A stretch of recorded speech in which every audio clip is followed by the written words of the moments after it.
Hi, and welcome to the Kankakee County Friday Night Drive Football Podcast. Joined as always by Mason Schweizer. How you doing today? I'm doing pretty good. How are you doing, Soucie? Not too bad. Looking forward to, I guess I would say, a compressed Week 5 schedule because we've got a lot of our local teams playing up against one another this week. So that always makes for some interesting rivalry games. But I want to start today by talking about the one of the city games. Bishop McNamara traveling up to Aurora Christian. This looks like it could be a potentially very interesting game, not only in the result, but just to kind of get maybe a true measuring stick of whether or not Bishop McNamara can maybe make a run at a conference championship this year. Yeah, absolutely. I mean, it's funny how all of a sudden, Bishop McNamara is 4-0 and feeling kind of back, and they defeat Chicago Christian, last year's 2A state champion, and that was a game that Chicago Christian won near the end 2 years ago, and that's kind of when the wheels started falling off at McNamara. They finished that season a win shy of the playoffs. They finished last year a win shy of the playoffs, and then you go flash forward to Friday night, and their 42 points in the first quarter that they scored were more than the defense has allowed all year. So they've really turned things around, and now going up to an Aurora Christian team who had a crazy game with Hope Academy last week too, looking to get back on the winning side of things. This is where the Chicagoland Christian Conference starts to really get interesting. Both of these teams think they've got a chance to win it. Aurora Christian really needs it, after losing last week, and I think this is one of the first times through now 5 games that we'll really see, if the Fighting Irish are quote unquote for real. Yeah, you mentioned that game against Hope Academy put a lot of points on the board. This is typically what this team does. They tend to be fast on the outside, make plays, through the air attack, but can run the ball as well. They've been kind of prolific on offense for the last decade or so. And it seems like they have that in place again. I think what might be different than maybe this year than it has been in the past, and correct me if I'm wrong, it seems like McNamara doesn't have maybe as many matchup problems with dealing with that as they maybe have had in the past. They are the matchup problem these days. Yeah. It's really tough to go athlete for athlete with them, and they got some kids that not only are fast but have some good size to them too. And history has, over the last 5 or 6 years in this rivalry, Aurora Christian has handled them pretty well. I guess what's the state of mind now with a little bit more confidence behind them? Do you feel like that Chicago Christian game and the way that they did it, kind of puts them in a really good frame of mind for this game, because it just kind of shows, hey, granted, Chicago Christian isn't what they were last year when they won a state championship, but they made a huge difference there from what has happened with them in the past. They feel like maybe they can bridge that gap with Aurora Christian too. Well, the Fighting Irish feel that their tide turned a little bit last year, winning against Aurora Christian by 3 points, and what was one of the best games that I saw last year. Yeah. I think, last week, really all season long, all summer long, but last week kind of solidified, like, just the confidence that's in the air over there that hasn't been around for a couple of years. And I think a result like last week, like you said, Chicago Christian's not what they have been. They got 20 new starters from last year. Yeah. But just for it to be a team that they have struggled with to get that win, I think you mix that confidence with what Coach Youngblood's doing with this group and the talent they've got, and it's a pretty dangerous combination for opposing teams. Yeah, we talked about this a little in the preseason and have kind of talked about it as it's gone along. I think it's safe to say now, we talked, there was a division in the Chicagoland Christian where there was kind of an upper tier, a middle tier, and a lower tier. It's obviously clear now that McNamara has moved clearly out of the middle tier and into the upper tier, wouldn't you say? And that upper tier is looking like it might be pretty darn good this year. Yeah, with Wheaton Academy kind of regrouping, even though they have a lot of new starters as well, and Hope is playing very well right now. I was talking with the Hope coach earlier this week because we were talking a little bit about their multiplier situation, because in the past they've been a 1A playoff team. They are now multiplied. They go up to 3. But in fairness to Hope, I think this conference does a pretty good job of preparing them for what they could see in the 3A playoffs because they're regularly playing 3A, 4A caliber teams in this league. So the jump will be noticeable for them, but it will be one that I think that they'll be somewhat prepared for when they go and make that jump. Because I mean, obviously, in their situation, they're likely on their way to another playoff berth. So. And a down the line game with Bishop McNamara that we'll be talking about in a few weeks that I think will be very intriguing as well. So, well, Mac in a really good spot right now, but it looks like this one could be very pivotal in grading out exactly how far they've come. Yeah. So moving on to Bradley, obviously.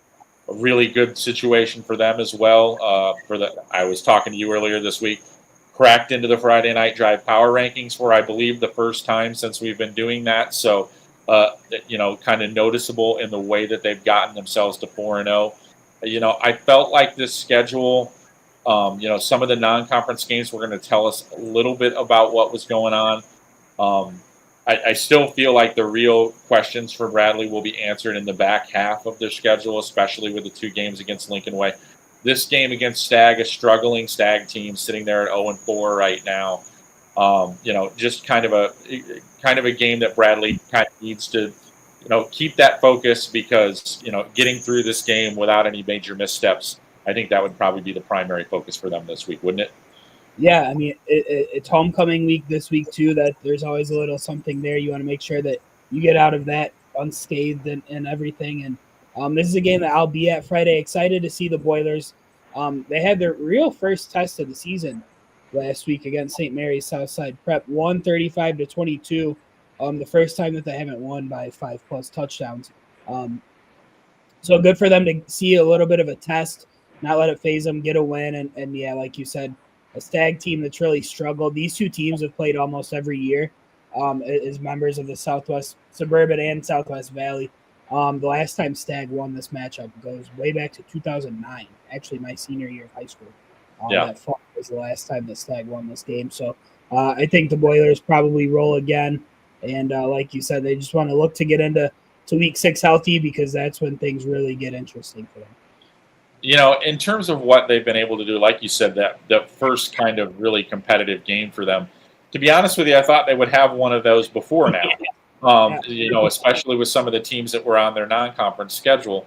But, where is their state of mind right now, kind of after having that little challenge, that little poke? Was that something you feel like they kind of needed, especially before they do go into that back half of the schedule where they're definitely going to get those tests?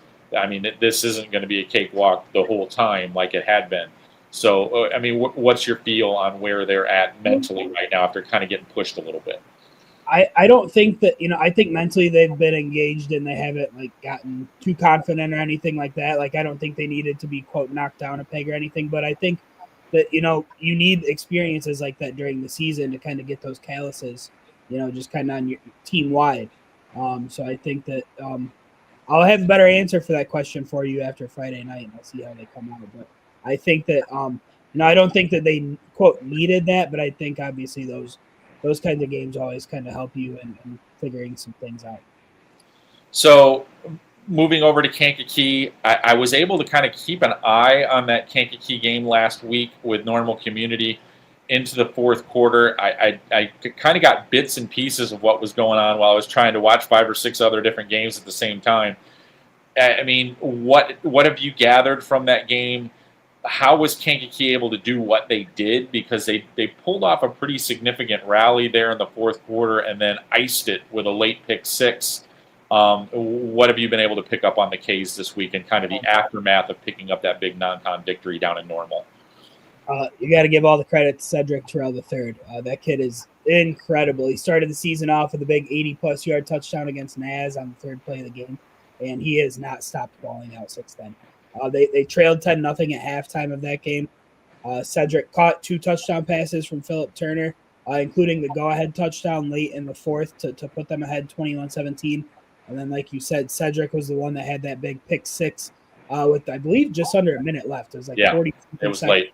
Yeah. And man, to start 0-2, which was a pretty likely scenario for them, with the schedule they had. But to go down to normal and get that win against a top 6-7 team in Class 7A on the road, to come back like that, I think that you look around the state last week in terms of who had some of the more impressive wins. That's got to be right up there with any of them, I would think. Yeah, it really was. And I was kind of under the radar a little bit because, like you said, with Kankakee starting 0-2, they've kind of dropped off of people's, hey, keep an eye on Kankakee type of situation. Now that they're back at 500, and to be honest with you, pretty much over the rest of the regular season, maybe in week 9, there are going to be some laughers on these schedules. I mean, with the remainder, their schedule is so ridiculously uneven from, oh my gosh, this is a difficult game, to a game that they should cruise to. And I got to think that that's kind of hard to keep your I guess, perspective in the right place, going back and forth between super competitive game to not competitive at all. That's got to be tricky. I do want to bring something up that you talked about, like the K's fall 0-2 and kind of fall under the radar. In my 2-minute drill this week, I did kind of bring up a bit how, for whatever reason, the K's, after playing Nazareth and Lincoln Way East, did not get the same grace by our AP colleagues in the polls that, and I'm not picking on the Catholic League kid at heart, but Catholic League teams might have a really tough schedule and start 0-2, 0-3. They don't fall much in the polls. The K's did a huge tumble, and I think that we might start to see a correction on that. I guess next week. There are no polls this week. Yeah. But I think that we'll start to see that, and the K's are going to start to kind of climb back up in terms of the 5A teams that are going to be in the mix for a state title. You still kind of look at, the way that it's all going to break down, and it does look pretty clear now as we match up the numbers that Kankakee is almost certainly going to slide down into 5A. I guess, have anyone had any conversations with them about, how they feel about going down into the 5A field and how they feel they may be fit? Well, I can tell you this. I think if Bradley Bourbonnais ends up in Class 6A, the K's would want to be in Class 6A for a potential matchup there. Right. But that's a whole nother subject for another day. I haven't talked to anybody there about it, but I would just think that if you can avoid having teams like East St. Louis and like Naz in your playoff field, then you could get into 5A, which has some heavy hitters too. But I think that they've got as good a chance as anybody in Class 5A in terms of getting to a state championship game. All right, switching gears over to the Vermilion Valley. It's kind of an interesting week in that sense. Usually we're all over that conference, various teams, but all 4 of our locals playing one another this week. Let's start with Central and Watseka. Obviously, 2 programs that are in pretty substantially different places. I mean, since I'm old, I remember this rivalry, having some really spirited battles in the past, but right now it really does look like these 2 teams are pretty far apart from one another, right? Yeah, you know what? Yes, but also there have been 3 one-possession games since I've been at the Daily Journal since 2016. They've had some good ones. The Comets have won them all, and I think that you talk about teams who got big wins that can kind of ride some confidence. Going from down a point before a big, huge weather delay right before the half to come out of that and just dominate. The Comets have to be feeling great. Clifton Central, that was a battle of the Comets with Oakwood. Brady Schul, 4 touchdowns for the second straight game. He's got 15 now on the season and over 800 passing yards. That offense has been super explosive, kind of overshadows just how good the defense has been to start the year too. And looking at what Watseka is going to want to do, they're going to want to slow the game down. They want to possess the ball, have long, sustainable drives. That's easier said than done against this defense, against this Clifton defensive front. But Watseka does have a really good offensive line. All 5 of those kids are in their second year starting at least. I think it's just going to be, can this Watseka defense do enough to keep Clifton's offense at bay? And right now, I don't really think anybody in that conference can do that. There might be teams like Westville that can, go stride for stride, but I don't see anybody in this conference being able to stop what Clifton's offense is doing right now. All right, switching gears to Moments and Iroquois West. You look at that game, and Moments once again trying to keep that momentum going after the tough start. And Iroquois West is look like they're doing a fairly decent job of competing with teams kind of at their level.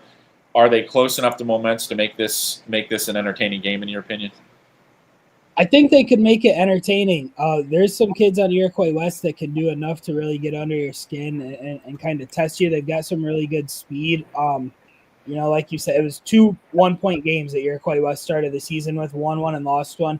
The last 2 weeks, though, they've fallen by a combined 88-7 margin. So things have gotten a little tougher for them. Again, it's a team that is mostly made up of underclassmen. I think, as the year goes on, we're going to see some improvements, which after seeing 2 1-point games out of the gate, thought maybe they'd have a chance to be kind of a playoff contender. They'll need this one to kind of keep those hopes really legitimate. But like you said, got a little bit of momentum last week.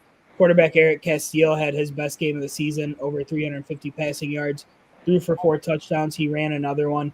They're starting to get things together, and this is a Moments team that's still really going to be a dangerous team if they can get into the playoffs and what looks like likely Class 1A. They're a team I don't want to see. When you've got a 4-year starting quarterback, you're going to be dangerous.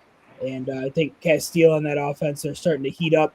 That offensive line is starting to give him a little more time, let him be a little bit more comfortable in there. And I think this can be another big win for Moments that really gets that confidence continuing to go up. Sounds good. We're going to take a quick break to hear from our sponsors, and then we'll come back and talk a little Illinois Central 8 football. I'm State Representative Steve Reich. Since 2017, I've led the fight to reform our child welfare system and supported educational choice for every kid in Illinois. I've worked to stop the collapse of our public pensions while standing up for businesses that are being crushed by crippling mandates. And I've never forgotten who pays the bill. The work isn't finished, and as I run for re-election, I'm asking for your support. I'm Steve Reich, and I approve this message. SGKR Injury Attorneys tackles the toughest cases. I'm Matt Rundio. When life throws a flag, we go on offense to protect your rights. Don't get sidelined. Score a touchdown with SGKR. Visit us at sgkr.law. At Oliver's, we are proud to serve our community. We serve up great customer service, quality products, ease of shopping, and we serve up delicious barbecued sandwiches at our fundraiser cookouts. So stop by Oliver's, 748 North Brinton and Dixon, and help fund our local clubs and events. In Illinois and into Iowa, the story of Shaw Media is a story of trust. Since 1851, we've been informing, connecting, and reflecting the communities we serve, large and small, rural and urban, suburban, and river towns alike, with dozens of local newspapers, radio stations, magazines, and specialty brands like Friday Night Drive and Starve Rock Country. We meet people wherever they are. We shine a light on local government. We celebrate Friday night touchdowns. We tell the stories that shape your day, from neighborhood heroes to the Chicago Bears. But what truly sets us apart? It's our people. The award-winning journalists, broadcasters, and storytellers who live here, work here, and care deeply about what matters most to you. We don't just report the news. We're part of the fabric of the places we serve, from the Mississippi to the Illinois, from the Fox all the way to the chain of lakes. Trusted for generations, still earning it every day. Shaw Media, your most trusted local source. Welcome back to Kankakee County Football Friday Night Drive podcast. Mason, let's talk a little Illinois Central 8 football. I want to start with Wilmington and ask a real quick question about where did Billy Moore come from? My goodness. So Billy Moore has been he got some QB1 snaps last year. Kind of waited under the wings under some more experienced guys, and he's a state track kid, and he's shown the last couple of weeks that speed that he brings to the team. He's been a very reliable defensive back for them for the last couple of years. Actually, he was awesome at DB over the summer in a scrimmage that they had with Bradley Bourbonnais. But yeah, he's been tremendous. Ran for a couple touchdowns last week, and he had almost 200 yards, right? And It was on like 7 carries too. I looked at the box and I'm like, "Whoa, where did this come from?" I mean, I'm like, you're used to seeing giant numbers from Ryan Kepman out of that offense, but to see those numbers and they just kind of popped off the page, especially with being near 200 yards on such a few amount of carries. I mean, Wilmington is really, really running on all cylinders right now, aren't they? Yeah, I mean that game. It was a 14-0 game, getting close to halftime.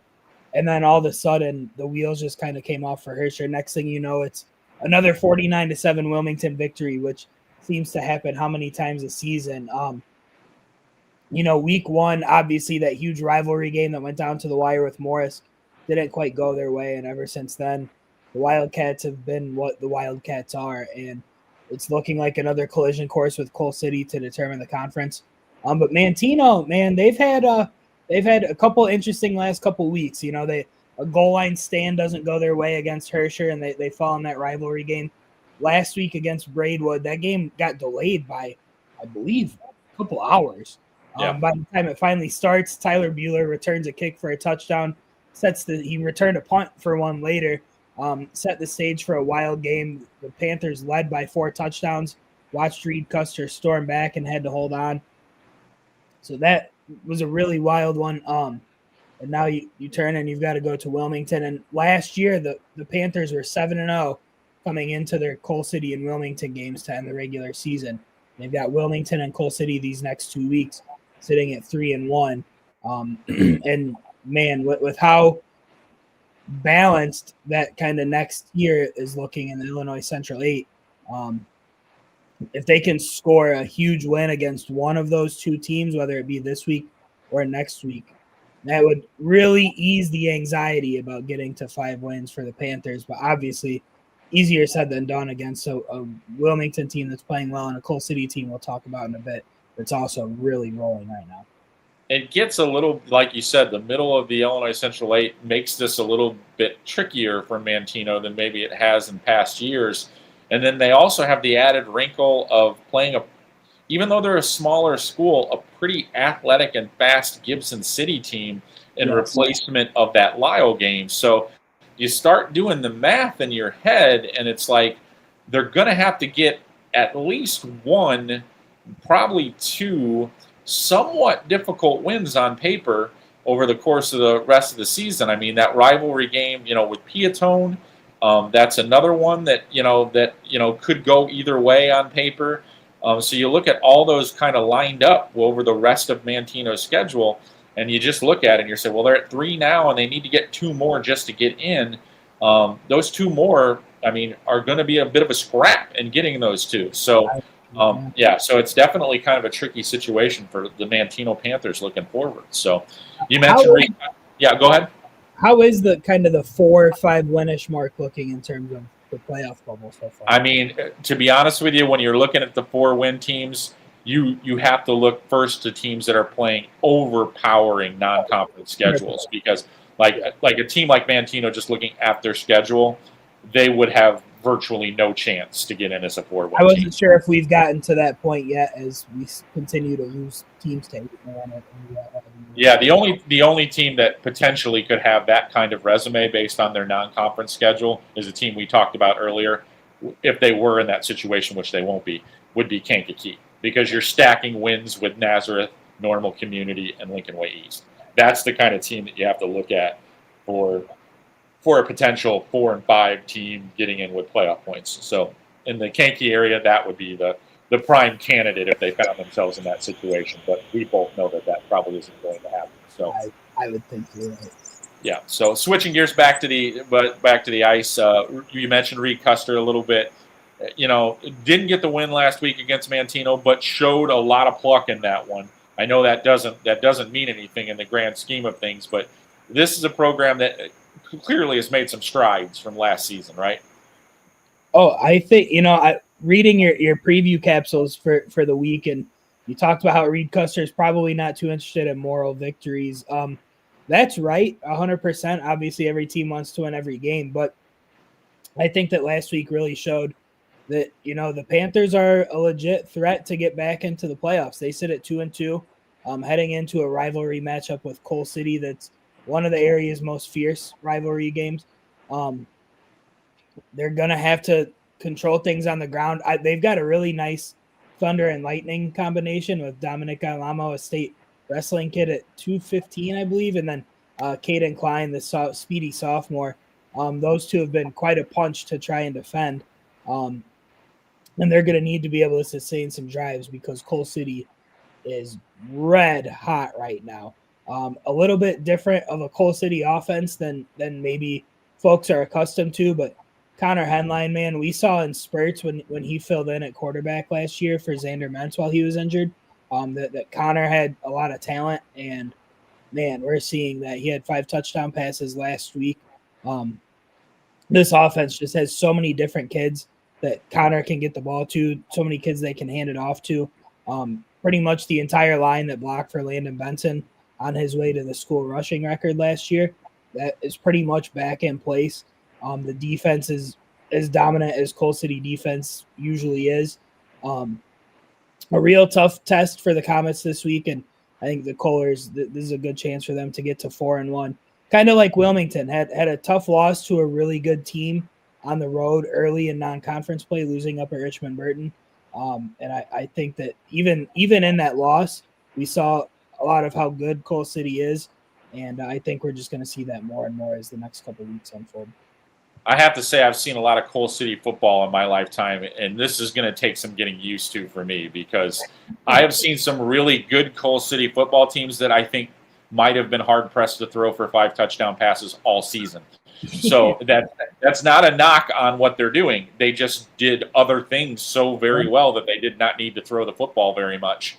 So seeing a Coal City line where I think it was 5 touchdown passes on like 8 completions the other night, that is something that my brain did not register very easily. So definitely a different look from Coal City. But they're definitely a team right now that like you said they're on fire right now. They are playing really, really good football to the point now where it's a ways down the line, but you start looking at that Coal City Wilmington game and really wonder what that's going to produce because both teams have shown a lot of capability, firepower offensively. Both teams tend to lean on really salty defenses, so that looks like that's going to be a rock and a hard place type of football game. So that should be a really good one down the line. So quick touch on our 8-man football teams. One of them didn't play, so they remain undefeated with St. Anne. The other one, obviously, MCP moving along as well. So we seem to be heading onto that collision course of these two teams meeting later in the season. We do have one more Illinois Central 8 game, Streeter and Piatone. Oh, yep. This whole bye thing is throwing me off. Yeah, so I forgot about the fact that Piatone was off, and then they're coming back, and yeah, you're right. Let's touch on that one before we get into the 8-man. Well, real quick, you talk about the buys. Herscher on bye this week. Good time to get it after Wilmington, obviously, to kind of get healthy a little bit. Streeter, the team who had to try and stop Coal City last week.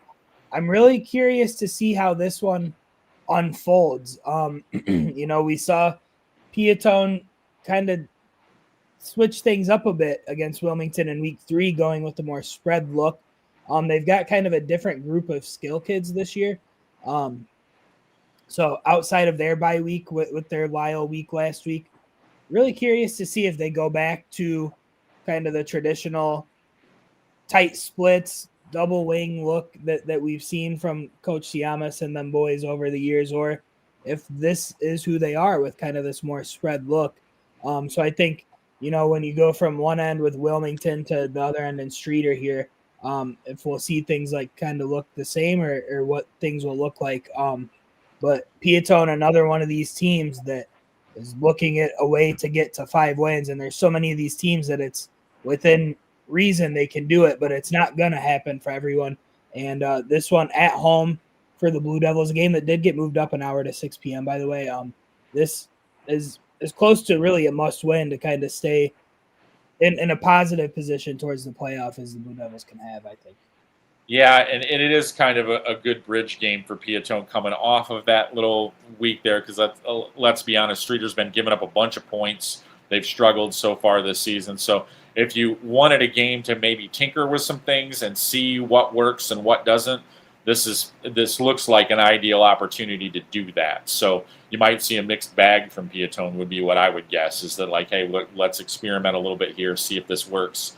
And see what they can utilize moving forward. So Piatone, like you said, hoping to get themselves in a position to get by, but like we were talking about before with Mantino, there are games coming down the pipe on them that they're going to have to get a game that on paper, maybe they look like they're a little bit of an underdog or it's a toss-up game. They're going to have to get at least one of those types of games over the course of the second half of the season just to get to 5.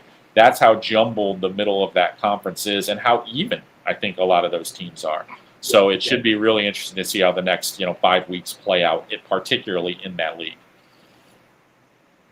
I'm with you. Yep. So once again, going right back to the 8-man, we talked about that before. Interesting setup for both of these two teams. We seem to be heading towards that collision course. So so definitely both teams doing what they need to do right now. Yeah, and I tell you, we are kind of the epicenter of 8-man football this week. Both of our teams are 4-0, St. Anne and Milford Cissna Park, and both teams are playing other 4-0 teams. Oh, really? Okay. Yeah, St. Anne hosting South Fork. We will actually have some boots on the ground out at that game. Now, St. Anne did have a bye week last week, getting a forfeit win against Schlarman, who doesn't have a team this year. Grant Pomeranski, the last time they played, I don't think he threw an incomplete. He might not have thrown an incompletion for the last 2 games. They've just been super efficient. Last year, it was more, we've got the best running back in the state, and Chris Link, who went for almost 3,000 yards last year. This year, it's more, hey, we've got a really deep senior class. Let's get all of these kids involved. Grant's kind of been the point guard of all of that, overseeing it all. The defense is going to be test against a really good South Fork offense that can attack you through the ground and through the air. So I think that one could be a 1st to 40 type of game. And then you look over at Milford Cissna Park, who, speaking of 1st to 40 type games, they kind of invented those in 8-man football. Dirks Newcomb had just a performance for the ages last week. Ran for 6 touchdowns and over 200 yards. He also threw a touchdown pass and almost 200 yards. So the Bearcats, they've got a real tough one against Pawnee, who seems to always be in the hunt for the I8FA state title. Another game that's going to be high scoring, going to have a lot of points on the board. So I am very excited to see what happens in our 8-man land this week with those 2 games. Two games with 4 teams with a combined 16-0 record. Very good. All right, May. So what's your schedule look like for week 5 this week? I will be at Stag at Bradley Bourbonnais. Adam will be heading over to the Mantino and Wilmington game. And Michael Savoy, our stringer, a former St. Anne graduate, now a KCC student, Kankakee Community College, he is going to be at the St. Anne game for us. So we'll have 3 games covered this week, as well as all the zillions of other things that Soucie and the rest of our staff do for Friday Night Drive. All right, sounds good. Looking forward to week 5. Thanks for joining me, Mason. That's all for this week's edition of Kankakee County Football on Friday Night Drive.